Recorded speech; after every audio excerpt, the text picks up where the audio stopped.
محمد نبينا بنور هادينا. தொடராக பார்த்து கொண்டு வரக்கூடிய சீராவுடைய வகுப்புல கடைசி கட்டம் ஸல்லல்லாஹு அலைஹி வஸல்லம் அவர்களுடைய கிட்டத்தட்ட 60 வயதை நெருங்கி கொண்டிருக்கிறோம். அதாவது ஹிஜ்ரி 6 நேற்றைய தினம் பார்த்தோம். என்னது? ஹுதைபியாவுடைய உடன்படிக்கையை பார்த்தோம்.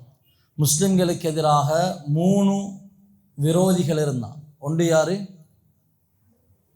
குறைஷிகள், 2வது யூதர்கள், 3வது கத்ஃபான் கோத்திரத்தினர். இப்போ குறைஷிகள் முழுமையாக சரண்டர் ஆகிட்டாங்க. 10 வருஷ போர் நிறுத்தம். யூதர்களை பொறுத்த வரையில் என்ன நடந்துச்சுது? ஒரு கூட்டத்து அட்ரஸ் இல்லாமல் அவங்களோட கதை முடிஞ்சிருச்சுது. இன்னொரு கூட்டம் ஷாமுக்கு தப்பி போனாங்க, பெய்த்து கொஞ்ச நாளில் மௌத்தாவிட்டாங்க. நபி ஸல்லல்லாஹு அலைஹி வஸல்லம் அவங்களோட தலையில் கூரையிலிருந்து கல்லை போட்டு மௌத்தாக்க பார்த்த அந்த பனு நதீர் மற்றும் ஹைபர் என்ற இடத்துல வசித்து கொண்டிருந்தாங்க. இப்போ அந்த ஹைபரில் உள்ள அந்த யூதர்கள் பனு நதீர் இனத்தவர்கள் என்ன செய்கிறாங்க? முஸ்லிம்களுக்கு அவங்க விரோதமாக செயல்படுறதுக்கு ஹைபரைத்தான் மெயின் பொட்டாக வச்சுக்கொண்டு ஹைபருடைய யூதர்கள் செயல்பட்டு கொண்டு வராங்க. குறைஷிகள் ஃபுல்லாக அப்படி அவங்க சைலண்டாக இருக்கிறாங்க. மற்ற எல்லாரும் சைலண்ட், சம்பந்தமே இல்லாமல் ஏற்கனவே நாடு கடத்தப்பட்ட ஹைபர் வாசிகள் தடமாறி கொண்டிருக்கிறாங்க.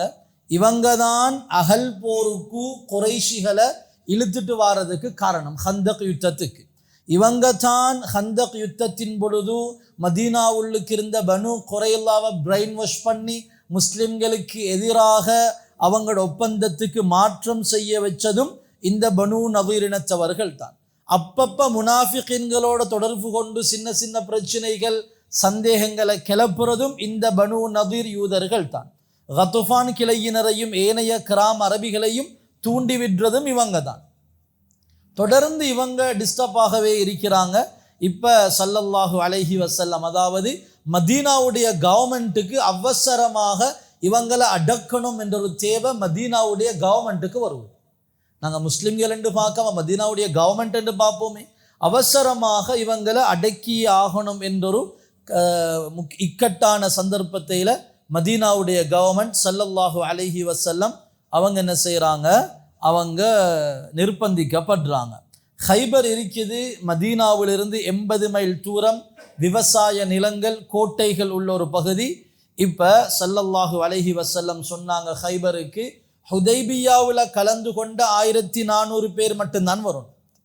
ஏனண்டா முனாஃபிகீன்கள் வந்துடக்கூடாது, அப்துல்லாஹ் இப்னு உபய் இப்னு சலூல் வந்து அங்கே விஷமத்தனம் செஞ்சிடக்கூடாது. எனவே ஹுதைபியாவில் கலந்து கொண்ட 1400 பேர் மட்டும்தான் வரணும் என்று ஸல்லல்லாஹு அலைஹி வஸல்லம் அவங்கள கூட்டிக் கொண்டு ஹிஜ்ரி 7வது வருஷம் ஸல்லல்லாஹு அலைஹி வஸல்லம் போகிறாங்க. இந்த ஹிஜ்ரி 7ல் தான் அபூ ஹுரைரா ரலியல்லாஹு அன்ஹு இஸ்லாத்துக்கு வராங்க. ஹிஜ்ரி 10ல் ரசூலுல்லாஹ் வஃபாத். ஹிஜ்ரி 7ல் லாஸ்ட் 3 வருஷம் தான் ரசூலுல்லாவோடு இருந்த. ஆனால் ஹதீஸ் கிதாபை பரட்டினா முழுக்க வாரது யார்ட பேர்? அபூ ஹுரைரா ரலியல்லாஹு அன்ஹு. இப்போ ஸல்லல்லாஹு அலைஹி வஸல்லம் ஹைபர் நோக்கி போகும் பொழுது அப்துல்லாஹ் இப்னு உபய் இப்னு சலூல் இப்பையும் சூழ்ச்சி செய்கிறான். யூதர்களுக்கு கடிதம் எழுதுறான், முஸ்லிம்கள் உங்களை நோக்கி வாராங்க, நீங்கள் பயப்பட வேணாம், தைரியமாகிறீங்க, நீங்கள் எதுக்கும் ரெடியாக இருங்க, முஸ்லிம்களால் உங்களை ஒன்றும் செய்யலாம், உங்கள்கிட்ட தான் பவர் கூட, உங்கள்கிட்ட தான் வெப்பன்ஸ் கூட, உங்கள்கிட்ட தான் மனித பலம் கூட. எனவே முஸ்லிம்களை பார்த்து பயந்துடவானம், சரண்டர் ஆகிறவானம் என்று சொல்லி அப்துல்லாஹ் இப்னு உபய் இப்னு சலூல் யார்? முனாஃபிகீன்களின் தலைவன். ஆயிஷா ரலியல்லாஹு அன்ஹா அவங்களுக்கு இட்டு கட்டினவன் இவன். இப்படி யூதர்களுக்கு லெட்டர் எழுதுறான். இப்போ யூதர்களும் என்ன செய்கிறாங்க? அவங்களும் அப்துல்லாஹ் இப்னு உபய் இப்னு சலூலுடைய பேச்சை கேட்டு அவங்க அப்படி தைரியமாக இருக்கிறாங்க. இந்த நேரத்தில் ஸல்லல்லாஹு அலைஹி வஸல்லம் என்ன செஞ்சாங்க?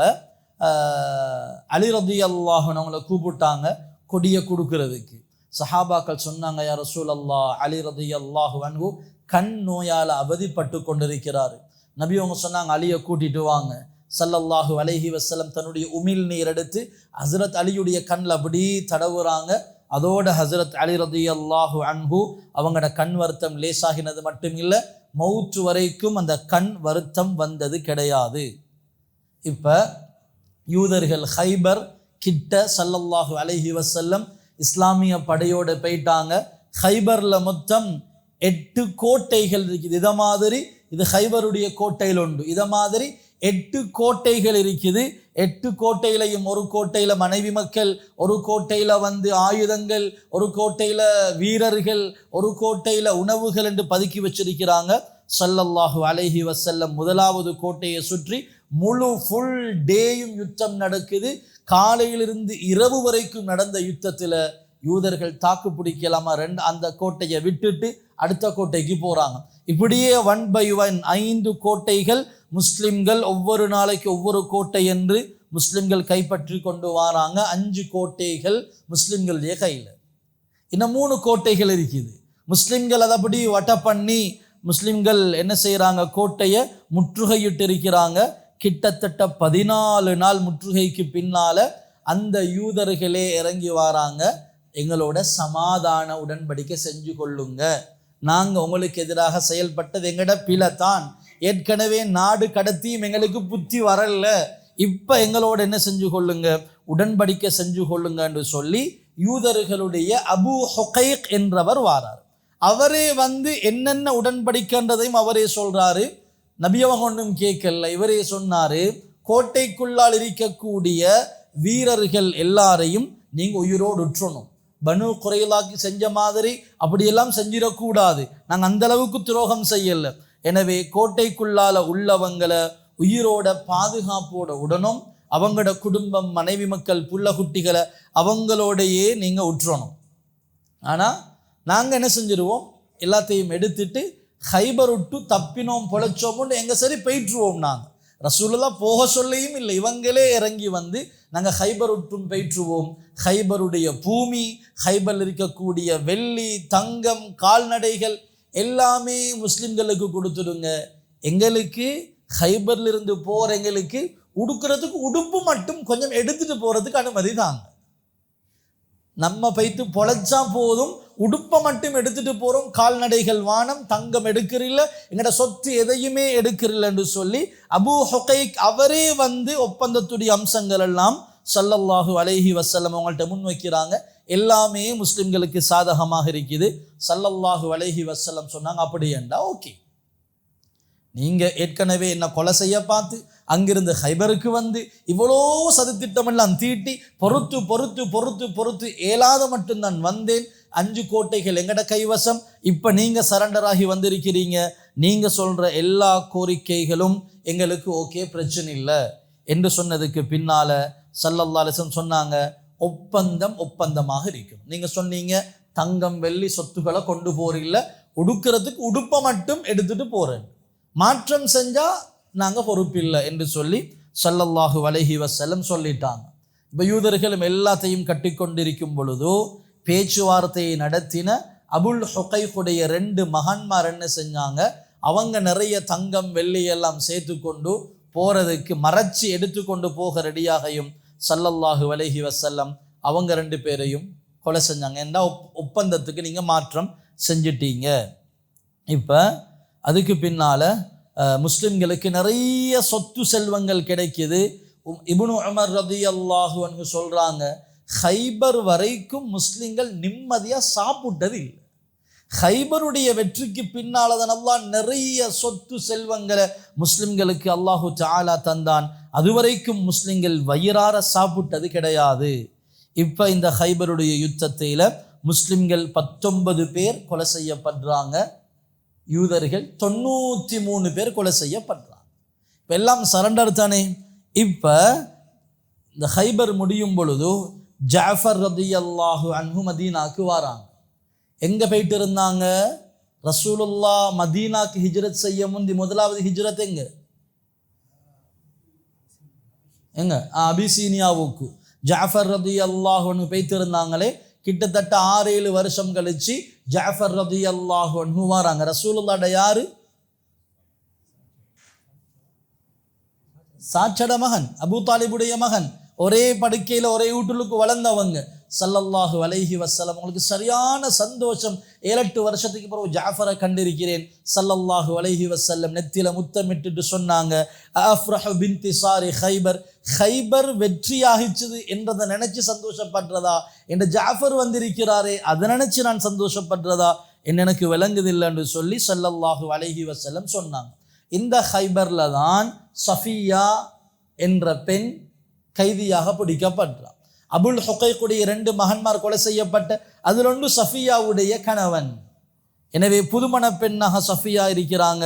ஸல்லல்லாஹு அலைஹி வஸல்லம் நாங்கள் அன்றைக்கு ரசூலுல்லாவுடைய திருமணத்தில் பார்த்தோமே, இவரைத்தான் திஹ்யால் கலபிக்கு கொடுத்த சஹாபாக்கள் சொன்னாங்க, சஃபியா ஒரு கோத்திரத்துடைய தலைவியா ரசூலல்லாஹ், நீங்கள் முடிக்கிறது தான் நல்லம். ஸல்லல்லாஹு அலைஹி வஸல்லம் சஃபியா ரதியல்லாஹு அன்ஹா அவங்கள்ட்ட அனுமதி கேட்டு முடிக்கிறாங்க. ஓகே, அவங்க முடிச்சு கொள்ள சொல்கிறாங்க. நான் இஸ்லாமாகி அவங்கள முடிக்க விருப்பம் என்றாங்க. ஸல்லல்லாஹு அலைஹி வஸல்லம் முடிக்கிறாங்க. இப்போ எல்லாரும் ரெடி, துணிமணியை கட்டி கொண்டு போகிறதுக்கு ரெடி.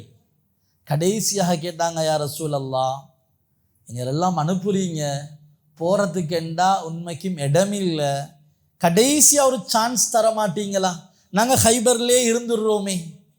முஸ்லிம்களும் அவங்க சொன்னாங்க, ஹைபர்லிருந்து இந்த விவசாய நிலங்கள் எல்லாம் நாங்கள் உழுது சரி செஞ்சு பூமியை பதப்படுத்தி தாரோம். ஸல்லல்லாஹு அலைஹி வஸல்லம் பார்த்தாங்க, மதீனாலிருந்து 80 மைல் தூரம் விவசாய நிலங்களை எடுத்தா யார் பராமரிக்கிற, யார் விவசாயம் செய்கிற, அதை மெயின்டைன் பண்ண இல்லாமல் போயிட்டுடுமே. நபி அவங்க சொன்னாங்க, சரி பிரச்சனை இல்லை, ஆனால் இதில் விளைச்சல்ல சரி பாதி சரியாக டைமுக்கு வந்துடணும், எதுவும் உங்களுக்கு சொந்தம் இல்லை, உங்களோட எக்ரிமெண்ட் படி இதெல்லாம் முஸ்லிம்கள்ட்ட சொத்து, நான் சொன்னால் பைத்திடணும், சொல்லும் காலம் வரைக்கும் இந்த ஹைபருடைய இடத்தில் இருக்கலாம், உங்களோட உழைப்பின் சரிபாதி முஸ்லிம்களுக்கு வந்துடணும் என்று சொல்லி ஒரு மாதிரி கால கையை பிடிச்சி அந்த யூதர்கள் இருக்கிறதுக்கு இடத்தை பிடிச்சி கொண்டாங்க. இப்போ ஹைபர் முடிய சல்லாம் இப்னு மிஷ்கம் என்ற யூதனுடைய மனைவி நபி ஸல்லல்லாஹு அலைஹி வஸல்லம் அவங்களுக்கு ஒரு விருந்து ஏற்பாடு செய்கிறான். யா ரசூலல்லாஹ் நாங்கள்லாம் உங்கள்கிட்ட சரண்டர் ஆகி எங்களோட கோரிக்கைகளெல்லாம் ஏற்று எங்களை அனுப்ப பார்த்து அதுக்கு பிறகு கெஞ்சி கேட்டு சரி இருந்தால் பொழைச்சிட்டு போங்கன்னு சொல்லி எங்களை விட்டீங்களே, இதுக்காக நான் உங்களுக்கு ஒரு விருந்து ஏற்பாடு செஞ்சிருக்கிறேன் என்று சொல்லி சல்லாம் இப்னு மிஷ்கம் என்ற யூதனுடைய மனைவி ஸல்லல்லாஹு அலைஹி வஸல்லம் அவங்களுக்கு விருந்து ஏற்பாடு செஞ்சிருக்கிறான். இந்த விருந்தில் ஸல்லல்லாஹு அலைஹி வஸல்லம் அவங்களும் பிஷ்ர் இப்னு பரா ரதியல்லாஹு அன்ஹு அவங்களும் இருக்கிறாங்க. நபி ஸல்லல்லாஹு அலைஹி வஸல்லம் அவங்களுக்கு விருப்பமானது ஆட்டினுடைய முன்னங்கை. ஸல்லல்லாஹு அலைஹி வஸல்லம் என்ன செஞ்சா, இந்த பொம்புல ஸைனப் பின்த் ஹாரிஸ் என்ற யூத பொம்புல ரசூலுல்லாஹ்க்கு விருந்து ஃபசாரம் செய்கிறேன்னு சொல்லி நஞ்ச போட்டு சமைச்சிருக்கிறான். அதுலேயும் நபியாக விரும்பி தின்னக்கூடிய ஆட்டினுடைய முன்னங்காலுக்கு அதிகூடிய விஷமேற்றிருக்கிறான். ஸல்லல்லாஹு அலைஹி வஸல்லம் என்ன செஞ்சாங்க, அந்த சாப்பாட்டை எடுத்து வாயில் போடுறாங்க. வாயில போடுறதோடு அந்த எலும்பு துண்டு அந்த இறைச்சி பேசிச்சது, யா ரசூலல்லாஹ் இன்னி மஸ்மூமா, யா ரசூலல்லாஹ் நான் விஷமூட்டப்பட்டுள்ளேன், என்ன திண்டுடாதீங்க என்று சொல்லி அந்த இறைச்சி துண்டு பேசுது. ஸல்லல்லாஹு அலைஹி வஸல்லம் வாயில போட்டதை துப்பிட்டாங்க. உளுங்கல்ல வாயில போட்டு, நாங்கள் இவ்வளோ காலம் பார்த்தது யூதர்கள் சூழ்ச்சி சூழ்ச்சி சூழ்ச்சி, அதே ரசூலுல்லாவை நஞ்சூட்டி கொலை செய்கிற அளவுக்கு அந்த வந்த யூதர்களையா நாங்கள் எங்களோட முடியில உடுப்புல எங்களோட நடத்தையில் பின்பற்ற போகிறோம்? நாங்கள் எந்த அளவுக்கு எங்களுக்கு ஒரு மானம் ரோஷம் இருக்கணும். இந்த அளவுக்கு இறங்கி போனவங்க ஸல்லல்லாஹு அலைஹி வஸல்லம் துப்பிட்டாங்க. ஆனாலும் சக்கராத்தில் சொன்னாங்க, ஆயிஷா ஹைபரில் தந்த விஷம் தொண்டை குழியில் இன்னும் அதோட வருத்தம் எனக்கு இருக்குது ஆயிஷா என்று சொல்லி ஸல்லல்லாஹு அலைஹி வஸல்லம் சொன்னாங்க. அப்போ முதலாவது அந்த பெண்ணை கூப்பிட்டு ஸல்லல்லாஹு அலைஹி வஸல்லம் விசாரித்தாங்க. அவ சொன்னா, ஓ நான் தான் விஷம் வச்சேன், ஒத்துக்கொண்டான். முதலாவது ஸல்லல்லாஹு அலைஹி வஸல்லம் மன்னிச்சுட்டாங்க. சரி போ. நபி அவங்களோட கூட சாப்பிட்ட பிஷ்ர் இப்னு பரா அவர் சாப்பிட்டு விஷம் ஏறி மௌத்தா போயிட்டார். இதுக்கு பின்னால் ஸல்லல்லாஹு அலைஹி வஸல்லம் பார்த்தாங்க, இவர் மௌத்து, அந்த பெண்ணை கூப்பிட்டு கொலை செஞ்சாங்க. அப்போ இதோட ஹைபர், இந்த ஹைபர் எல்லாம் ஸல்லல்லாஹு அலைஹி வஸல்லம் அவங்க வெற்றி. ஆனாலும் விஷமூட்டப்பட்டது. நபி அவங்க ஒன்றும் செய்யலை, அப்படியே மதீனாவுக்கு போகிறதுக்கு ரெடியாகுறாங்க. ஹைபரில் உள்ள யூதர்கள் எல்லாம் ஒப்பந்தம் செஞ்சு கொண்டாங்க, அறவாசி விளைச்சலை தாரேன்னு சொல்லி உடன்படிக்கை செஞ்சு கொண்டதை பார்த்து அக்கம் பக்கத்தில் செதறி கிடந்த இன்னும் சில யூதர்களும் அவங்களாகவே தூதனுப்பி, யா ரசூலல்லாஹ் எங்களோடையும் எக்ரிமெண்ட்டை அடிச்சு கொள்ளுங்க, சரி பாதியை சரியாக டைமுக்கு அனுப்பிடுவோம், நாங்கள் எந்த விதமான சூழ்ச்சிகள்லையும் ஈடுபட மாட்டோம் என்று சொல்லி அதே போல் ஸல்லல்லாஹு அலைஹி வஸல்லம் அந்த எக்ரிமெண்ட்டை செஞ்சு கொடுக்குறாங்க. இந்த ஹைபர்லிருந்து வரும் பொழுதுதான் ஸல்லல்லாஹு அலைஹி வஸல்லம் பிலால் ரலியல்லாஹு அன்ஹு அவங்கள்ட்ட சொன்னாங்க, பிலால் சரியான வருச்சமாக இருக்குது, நான் கொஞ்சம் சாயிறேன், என்ன ஃபஜ்ருக்கு நீங்கள் எழுப்பி விடுங்க. எங்கிருந்து வாரது? ஹைபர் யுத்தத்தை முடிச்சுட்டு வாரது. பிலால் ரலியல்லாஹு அன்ஹு ஒட்டகத்தில் சாஞ்சு கொண்டிருந்தாங்க. அப்படி அவங்களுக்கும் தூக்கம் போயிட்டு இருந்துச்சு. சூரியனுடைய வெளிச்சம் பட்டுத்தான் திடீரென்று முழிச்சாங்க. ஸல்லல்லாஹு அலைஹி வஸல்லம் அவசரமா சஹாபாக்கள் எழுப்பினாங்க, எழுமுங்க எழுமுங்க எழுமுங்க எழுமுங்கன்னு சொல்லி. சஹாபாக்கள் சொல்றாங்க, ரசூலுல்லாஹ் எழுப்பின வேகத்தில் நாங்கள் பயந்தோம், என்ன தெரியுமா, நேற்றைய யுத்தம் இன்னும் முடியல, யூதர்கள் எங்களை வட்ட பண்ணிட்டாங்களோ தெரியா, தட்டப்படந்து கையில் ஆயுதங்கள் எடுத்துக்கொண்டு ரசூலுல்லாஹ் சொன்ன இடத்துக்கு அவசரமா இடம் மாறி இன்னொரு இடத்துக்கு போகணும். போயிட்டு கேட்டோம், யா ரசூலல்லாஹ் என்ன எதிரிகள் வந்துட்டாங்களா? நபி அவங்க சொன்னாங்க, இல்லை, ஃபஜ்ர் மிஸ் ஆவின இடத்துல அல்லாஹ்ட அஸாபு டிலே ஆகாது. ஒவ்வொரு பேரண்ட்ஸும் கேட்டுக்கொள்ளும், ஃபஜ்ர் கலாவாகின இடத்துல அல்லாஹ்ட அஸாபு மிச்ச நேரம் போகாது வாரதுக்கு, அல்லாஹ்ட அஸாபு இறங்கிடுமோ தெரியாண்டு தான் அவசரமாக விரட்டினேன். இது கல்யாணத்துக்கு போயிட்டு வர பயணம் இல்லை, இது ஃபேமிலி கெட் டுகெதருக்கு போயிட்டு வர பயணம் இல்லை, யுத்தம் செஞ்சு வெட்டு காயங்களோட டயர்டில் வார டைம். ஸல்லல்லாஹு அலைஹி வஸல்லம் உங்களுக்கு மிஸ் ஆவினு ஒரே ஒரு ஃபஜ்ர் அந்த இடத்துக்கு போயிட்டு உடனே அன்னைக்கு என்ன செஞ்சாங்க, ஃபஜ்ரை தொழுதுட்டாங்க. இப்போ முஸ்லிம்களுக்கு எதிராக இருந்த குறைஷிகள் 10 வருஷ போர் நிறுத்தத்தோட சரண்டர், யூதர்கள் எல்லாம் முஸ்லிம்களுக்கு அடிபணிஞ்சிட்டாங்க. அடுத்தது இருக்கிறது இன்னும் ஒரே ஒரு கோத்திரம், கத்துஃபான் கோத்திரம். இப்போ ஹைபரை முடிச்சுட்டு போனால் நபி அவங்களுக்கு கேள்விப்படுவது அவங்களும் கொஞ்சம் கூட்டத்தை எடுத்துக்கொண்டு முஸ்லிம்களை தாக்க வாராங்களாம். ஸல்லல்லாஹு அலைஹி வஸல்லம் 700 வீரர்கள் எடுத்துக்கொண்டு போனாங்க. அல்ஹம்துலில்லாஹ், அதிலையும் முஸ்லிம்கள் தான் வெற்றி. அதில் ஒரு ஒட்டகத்தில் 6 பேர் மாறி மாறி போகணும். சஹாபாக்கள் சொல்கிறாங்க, நடந்து நடந்து காலெல்லாம் வெடித்து நகங்கள் கலந்து வந்து எங்களோட துணிகளால் கட்டி கொண்டோம். துணிகளால் கட்டினதுனால தான் அதுக்கு தாத்துர் ரிகா என்ற பெயர். இப்போ குறைஷிகள் சரி, கத்துஃபான் கிளையினரும் சரி, யூதர்களும் சரி, அல்ஹம்துலில்லாஹ் பீஸ்ஃபுல்லான ஒரு மதீனாவை ஸல்லல்லாஹு அலைஹி வஸல்லம் உருவாக்கிட்டாங்க. யார்ட தலையீடும் இல்லை, எந்த விதமான டிஸ்டர்பன்ஸும் இல்லை, எந்த விதமான கரைச்சலும் இல்லை. இப்படி இருக்கும் பொழுது ஹிஜ்ரி 7 போன வருஷம் தானே உம்ராக்கு போயிட்டு திருப்பி அனுப்பின. என்ன அக்ரிமெண்ட்? முதலாவது ஒப்பந்தம் என்ன? அடுத்த வருஷம் ஆவிருச்சுது. இப்போ ஹிஜ்ரி 7 துல்காதா ஸல்லல்லாஹு அலைஹி வஸல்லம் ஹுதைபியாவில் அந்த உம்ராவுக்கு போன பயணத்தில் கலந்து கொண்ட எல்லாரும் கலந்து கொண்டனும் என்றாங்க. இடையில மௌத்தா போனவங்களை தவிர மற்ற அவ்வளோ பேரும் கலந்து கொள்கிறாங்க. அதுக்கு மேல் மிச்சமாகவும் கலந்து கொள்கிறாங்க. மொத்தமாக ஆண்கள் மட்டும் 2000 பேர், பெண்கள் சின்ன பிள்ளைகள் இல்லாமல். ஸல்லல்லாஹு அலைஹி வஸல்லம் கஸ்வா என்ற ஒட்டகத்தில் போனாங்க. மக்காவுக்கு கிட்ட போய்த்து மக்கா உள்ளுக்கு போகிறாங்க.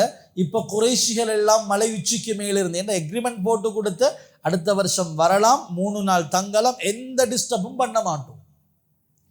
இப்போ எஹ்ராம் எடுத்துக்கொண்டு போகிற நேரம் குறைஷிகள் சும்மா கதைச்சு கொள்கிறாங்க. மதீனாவில் போயிட்டு காய்ச்சல் பிடிச்சவன் மாதிரி வந்திருக்கிறாங்க பாருங்க, போத்திட்டு துணி உண்டால போத்திட்டு மதீனாவுக்கு போயிட்டு காய்ச்சல் பிடிச்சிருது இவங்களுக்கு என்று சொல்லி குறைஷிகள் ஹிண்ட் அடிக்கும் பொழுது ஸல்லல்லாஹு அலைஹி வஸல்லம் இப்போதான் சொன்னாங்க சஹாபாக்களுக்கு, என்னுடைய தோழர்களே, நாங்கள் காய்ச்சலால் போத்தல்ல, எனவே என்ன செய்வோம் நாங்கள்? ஸல்லல்லாஹு அலைஹி வஸல்லம் சொன்னாங்க, என்ன செய்யுங்க, வலது ஷோல்டரை திறந்து நீங்கள் இஹ்ராமை கீழ் பக்கமாக எடுத்து வலது ஷோல்டரை தொடங்க, நாங்கள் காய்ச்சலால் போத்தல்ல, இந்த ஒரு தோலை திறந்திருக்கிறோம் என்று இல்திபா செய்யுங்க. இன்று வரைக்கும் இது சுன்னத்து தானே. இன்று வரைக்கும் நாங்கள் ஹஜ் உம்ராக்கு போனால் என்ன, முதலாவது போகும் பொழுது தவாஃபுக்கு போகும் பொழுது வலது ஷோல்டரை திறந்து கொள்வோம். ஸல்லல்லாஹு அலைஹி வஸல்லம் சொன்னாங்க, வலது ஷோல்டரை திறவங்க எல்லாரும். தவாஃப் செய்யும் பொழுது முதல் 3 சுற்றுலையும் வேகமாக நடங்க. இன்று வரைக்கும் அது சுன்னத்து. ரமில் செய்கிறது ஒன்றிருக்குது, சஃபா மருவாக்கு இடையில கிரீன் லைட்ல தோலை குலுக்கி ஓடுறது, அதுவல்ல நான் சொல்றது. தவாஃபுடைய 7 சுற்றுக்கள்ல முதல் 3 சுற்றுக்கள் கொஞ்சம் வேகமாக நடையும் ஓட்டமுமாக செய்கிறது சுன்னத்து. இன்று வரைக்கும் அது சுன்னத்து. அப்ப ஸல்லல்லாஹு அலைஹி வஸல்லம் சொன்னாங்க, அவங்க விளங்கட்டும், காய்ச்சலால் நாங்கள் ஒன்றும் போத்திட்டு வரல, இன்னும் கட்ஸாகத்தான் இருக்கிறோம் என்று விளங்கி கொள்ளட்டும் என்று சொல்லி ஸல்லல்லாஹு அலைஹி வஸல்லம் என்ன செஞ்சாங்க, அப்படி செஞ்சாங்க. அல்ஹம்துலில்லாஹ். இந்த ஹிஜ்ரி 7 இந்த உம்ராவை செஞ்சிட்டாங்க ஸல்லல்லாஹு அலைஹி வஸல்லம். 3 நாள் அங்கே தங்கிட்டு உம்ராவை முடிச்சுட்டு ஸல்லல்லாஹு அலைஹி வஸல்லம் மீண்டும் மதீனாக்கு வந்துட்டாங்க. ஹிஜ்ரி 7. இப்போ இன்னொரு விஷயம் நடக்குது. எல்லாம் முடிஞ்சது அல்ஹம்துலில்லாஹ் என்று இருக்கும் பொழுது நாங்கள் பார்த்தோம், ஹுதைபியாவுக்கு பின்னால ஸல்லல்லாஹு அலைஹி வஸல்லம் மன்னர்களுக்கு கடிதம் எழுதினாங்க தானே. மன்னர்களுக்கு எழுதின கடிதம் எல்லாரும் கொண்டு போய்த்து கொடுத்தாங்க.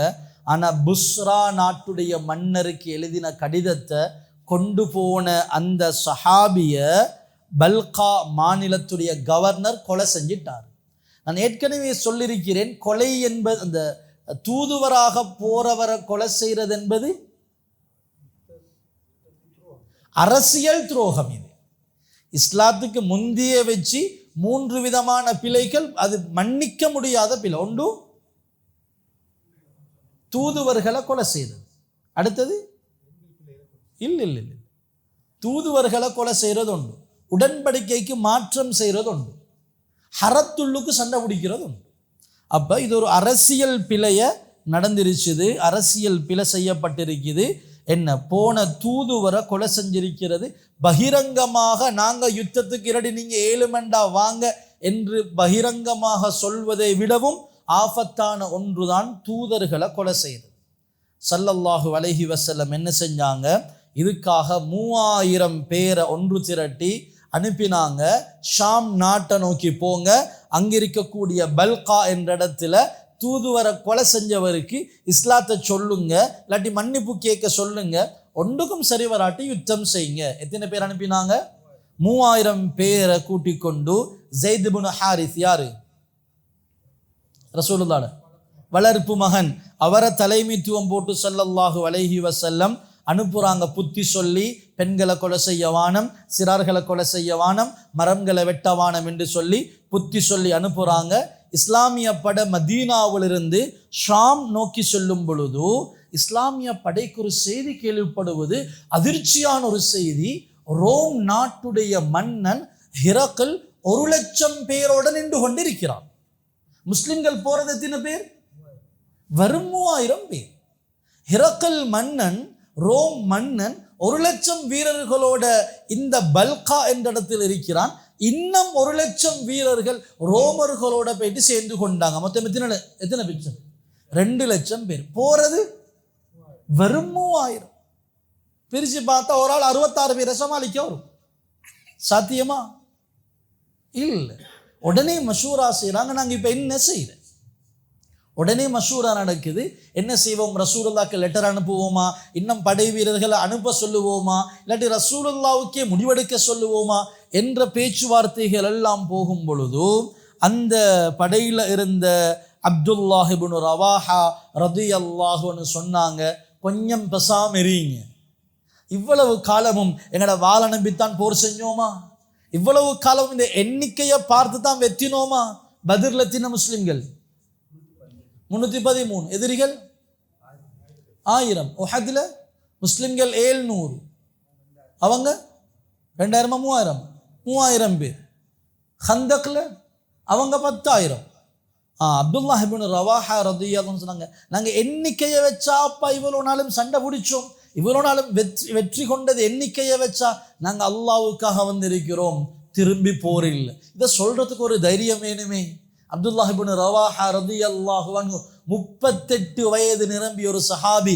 அவர் முழு படைக்கும் தைரியம் ஊற்றாரு, பயப்புடவானம் 2 லட்சம் என்ன, எத்தனை லட்சம் பேரும் இருக்கட்டும், நாங்க வரும் 3000 பேர், பிரச்சனை இல்லை, நாங்க தொடர்ந்து பயணத்தை போவோம் என்று அப்துல்லாஹ் இப்னு ரவாஹா ரலியல்லாஹு அன்ஹு அவங்க சொல்லி, இப்ப எல்லாரும் ரெடி, ஓகே நாங்க எல்லாரும் சேர்ந்து 2 லட்சம் பேரை சமாளிப்போம், பிரச்சனை இல்லைன்னு சொல்லி முஸ்லிம்கள் 3000 பேரும் என்ன செய்யறாங்க, பெய்த்து சண்டை நடக்குது.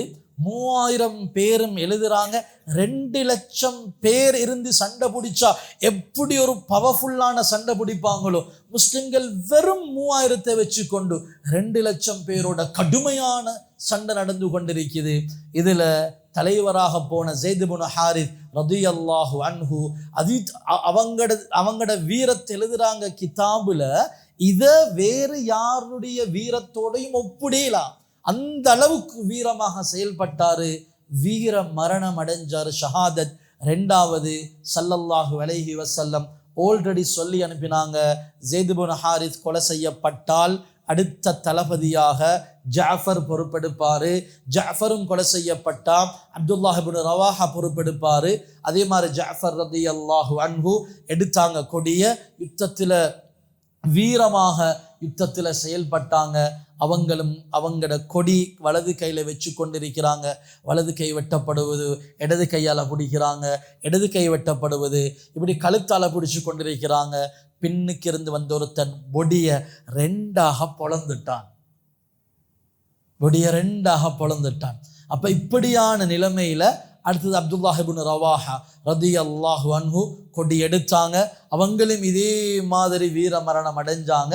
இப்ப ரசூலுல்லாஹ் நியமிச்ச இவர் இல்லாட்டி இவர், இவர் இல்லாட்டி இவர் என்ற 3 தலைவர்களும் ஷஹீதாக்கப்பட்டுட்டாங்க. ஒரு படைக்கு தளபதி இல்லாம செய்ய இயலதே, ஒரு பைலட் இல்லாம ஃப்ளைட் போக இயலதே. உடனே முஸ்லிம்கள் மஷூரா பண்ணினாங்க, ரசூலுல்லாஹ் சொன்ன 3 தலைவர்களும் இப்ப நாங்க என்ன செய்யறது? உடனே முடிவெடுத்தாங்க, சைஃபுல்லாஹ், அல்லாஹ்வுடைய வாள் யாரு? இல்லை இல்லை இல்லை இல்லை, காலித் இப்னு வலீத் ரலியல்லாஹு. எப்போ இஸ்லாத்துக்கு வந்த, நாங்கள் நேற்று தான் பார்த்தோம், நேற்று தான் இஸ்லாத்துக்கு வந்தார், ஹிஜ்ரி 7. அதே ஹிஜ்ரி 7 காலித் இப்னு வலீத் ரலியல்லாஹு அன்ஹு யுத்த தந்திரமுள்ள சஹாபி, அவர் போற யுத்தம் எல்லாமே மாஷா அல்லாஹ் வெற்றி. காலித் இப்னு வலீத் ரலியல்லாஹு அன்ஹு கொடி எடுக்கிறாரு ஸல்லல்லாஹு அலைஹி வஸல்லம் மதீனாவுல. இது நடக்குது ஷாமுக்கு கிட்ட. ரசூலுல்லாஹ் அங்கிருந்து சொன்னாங்க, ஸைத் ஷஹீதாக்கப்பட்டாரு, ஜாஃபர் ஷஹீதாக்கப்பட்டாரு. இப்ப அல்லாஹ்வுடைய வாள் கொடியை ஏந்திருக்குது. காலித் இப்னு வலீத் ரலியல்லாஹு அன்ஹு கடுமையான யுத்தம் சொல்றாங்க, அன்றைக்கு மட்டும் ஏண்ட கையால 9 வாள் உடைஞ்சு போற அளவுக்கு யுத்தம் செஞ்சேன். காலித் இப்னு வலீத் ரலியல்லாஹு அன்ஹு அப்படி அன்றைய நாளை சமாளிச்சு அப்படியே பெரிய சேதங்கள் இல்லாம முஸ்லிம்கள் அப்படி இரவாகும் பொழுது பின்னுக்கு கூட்டிட்டு போயிட்டாங்க. அடுத்த நாள் காலையில காலித் இப்னு வலீத் ரலியல்லாஹு அன்ஹு அந்த படைக்கு புதியதொரு தோற்றம் கொடுக்குறாங்க. யுத்த தந்திரம் உள்ள சஹாபி என்ன செஞ்சாங்க, அடுத்த நாள் முன்னுக்கு இருந்தவங்களெல்லாம் பின்னுக்கு, வலது பக்கம் இருந்தவங்களெல்லாம் இடது பக்கம், ஆக்களை ஃபுல்லா டோட்டலா படையுடைய அந்த அந்த செட்டப் அப்படி மாத்துறாங்க. அடுத்த நாள் ரோமர்கள் வந்து பார்த்துட்டு சொல்றாங்க, இது நாங்கள் நேற்று சண்டை பிடிச்ச ஆக்கள் இல்லை, புது ஆக்கள் வந்து இருக்கிறாங்க. காலித் இப்னு வலீத் ஒன்றும் செய்யல, வலது பக்கம் நின்ற இந்த 3000 பேர்ல முன் சஃபெல்லாம் தூக்கி பின்னுக்கு போட்டாங்க, பின் சஃபை தூக்கி முன்னுக்கு போட்டாங்க, ரைட்டை தூக்கி லெஃப்ட்ல போட்டாங்க, லெஃப்டை தூக்கி ரைட்ல போட்டாங்க. இப்படி ஒரு பிக்சரை காட்டி அவங்கள பயங்காட்டுறதுக்காக வேண்டி. அடுத்த நாள் ரோமர்கள் பார்க்குறாங்க, இதண்டா நாங்கள் நேற்று சண்டை பிடிச்ச பார்ட்டியில் புது குரூப் ஒன்று வந்து இறங்கிருக்குது, எத்தனை பேர் வேற வேறையா வந்து இறங்கிக்கிறாங்களோ தெரியா என்ற ஒரு பயம் ரோமர்களுக்கு வந்துச்சுது. காலித் இப்னு வலீத் ரலியல்லாஹு அன்ஹு அந்த 3000 பேரை வச்சு அவருடைய லீடர்ஷிப் சுப்ஹானல்லாஹ் என்ன செஞ்சாரு, அடுத்த நாள் இந்த புது தோற்றத்தை கொடுத்து யுத்தம் நடந்து கொண்டிருக்கும் பொழுதே அந்த படைக்கு எந்த விதமான பெரிய சேதங்களும் இல்லாம யுத்தம் செஞ்சு கொண்டே அப்படி போயிட்டு போயிட்டு போயிட்டு போயிட்டு கொஞ்சம் பின்னு காவி கொண்டு போறாரு. இப்ப ரோமர்கள் பயந்தாங்க, என்னமோ ஒரு சூழ்ச்சி ஒன்று நடக்குது. நேற்று சண்டை பிடிச்ச ஆக்களும் இல்லை, இன்னைக்கு புது ஆக்கள், ஆனா இவங்க பின் அடிச்சு கொண்டு போறாங்க, என்னமோ ஒரு சூழ்ச்சி நடக்குது. ஒரே ஓட்டமா திரும்பி ஓடிட்டாங்க. எத்தனை பேர்? 2 லட்சம் பேர். வெற்றி கொண்டது வெறும் 3000 பேர். 3000 பேர் 2 லட்சம் வீரர்களோட சண்டை பிடிச்சி. ரோம் என்றது சாதாரண ஒரு நாடல்ல. அன்றைய வல்லரசு ரோமர்களோட சண்டை பிடிக்கிறது சொல்லுவாங்க தற்கொலைக்கு சமம் என்று சொல்லுவாங்க. அப்படியான ஜாம்பவான்கள் 2 லட்சம் பேரோட ஜஸ்ட் 3000 பேர் என்ன செஞ்சாங்க, யுத்தம் செய்ய போயிட்டு காலித் இப்னு வலீத் ரலியல்லாஹு அன்ஹு அப்படியே பெக்காகையும் அவங்கெல்லாம் பயந்து நாட்டுக்கே ஓடிட்டாங்க. காலித் இப்னு வலீத் ரலியல்லாஹு அன்ஹு அவங்க படையோட மதீனாக்கு வந்து சேர்றாங்க. பெருசா ஒன்றும் இல்லை, வெறும் 12 பேர் தான் மௌத்து. எத்தனை பேரோட யுத்தம் செஞ்சு நினைச்சு இது எங்கட புத்தியால போட்டு பார்க்கலுமா? இப்படி ஒன்று முஸ்லிம் சமூகம் இவ்வளவு ஜாம்பவான்களாக இருந்தான் என்று இன்றைக்குள்ள சின்ன பிள்ளைகள்கிட்ட நம்பவும் மாட்டான். வரலாறு நாங்கள் கட்டாயம் படிக்கணும். இவ்வளவு முன்னுக்கு நின்றாக்கள் தான் இன்றைக்கு இப்படி இருக்கிறோம், என்ன செய்ய என்று. இதையும் ஸல்லல்லாஹு அலைஹி வஸல்லம் நாங்கள் இதோட முடிக்கிறேன். ஸல்லல்லாஹு அலைஹி வஸல்லம் சொன்னாங்க, கடைசி கால முஸ்லிம்கள் நசுக்கப்படுவாங்க. யா ரசூலல்லாஹ், ஆக்கள் க்ரௌட் குறைவாக இருக்குமா? நபி அவங்க சொன்னாங்க, இல்லை நிறைய பேர் இருப்பாங்க. அப்போ என்ன? நபி அவங்க சொன்னாங்க, முஸ்லிம்களுக்கு ஒரு நோய் ஏற்படும், அந்த நோய் தான் காரணம். என்ன நோய்? வஹன் எனும் நோய். வமல் வஹ்னு யா ரசூலல்லாஹ், வஹன் என்றா என்ன? ஸல்லல்லாஹு அலைஹி வஸல்லம் சொன்னாங்க, ஹுப்பு துன்யா கராஹியத்துல் மௌத், உலகத்துடைய மோகம் கூடும், மௌத்தாக விருப்பம் இல்லை. இது ரெண்டும் வந்துச்சுதண்டா முஸ்லிம்கள் குவான்டிட்டி எவ்வளோ கூட இருந்தாலும் அவங்களோட ஈமான் பலமாக இருக்காது என்று சொல்லி. எனவே முஅத்தாவுடைய யுத்தம் பெரிய வெற்றியோட முடியுது. இன்ஷா அல்லாஹ் நாளைக்கு ஃபத்ஹு மக்கா இன்ஷா அல்லாஹ் நாங்கள் பார்ப்போம். சீராவுடைய பெரும்பகுதியை முடிச்சிட்டோம். இன்னொரு 1-2 கிளாஸ்கள் தான் இருக்குது. இன்ஷா அல்லாஹ் தொடர்ந்து அந்த வகுப்பையும் ஃபுல்லாக படித்து முடிக்கிறதுக்கு அல்லாஹு ரப்புல் ஆலமீன் கிருபை செய்வானாக. அன்பு நபி ஸல்லல்லாஹு அலைஹி வஸல்லம் அவருடைய சீராவை முழுமையாக படித்து அந்த அன்பு நபியுடைய முஹப்பத்தை அடைஞ்சு கொள்ளக்கூடிய சீதேவிகளாக அல்லாஹு ரப்புல் ஆலமீன் நம் அனைவரையும் பொருந்திக் கொள்வானாக. சுப்ஹானல்லாஹி வ பிஹம்திஹி, சுப்ஹானக்கல்லாஹும்ம வ பிஹம்திக், அஷ்ஹது அன் லா இலாஹ இல்லா அன்த, அஸ்தக்ஃபிருக வ அத்தூபு இலைக்.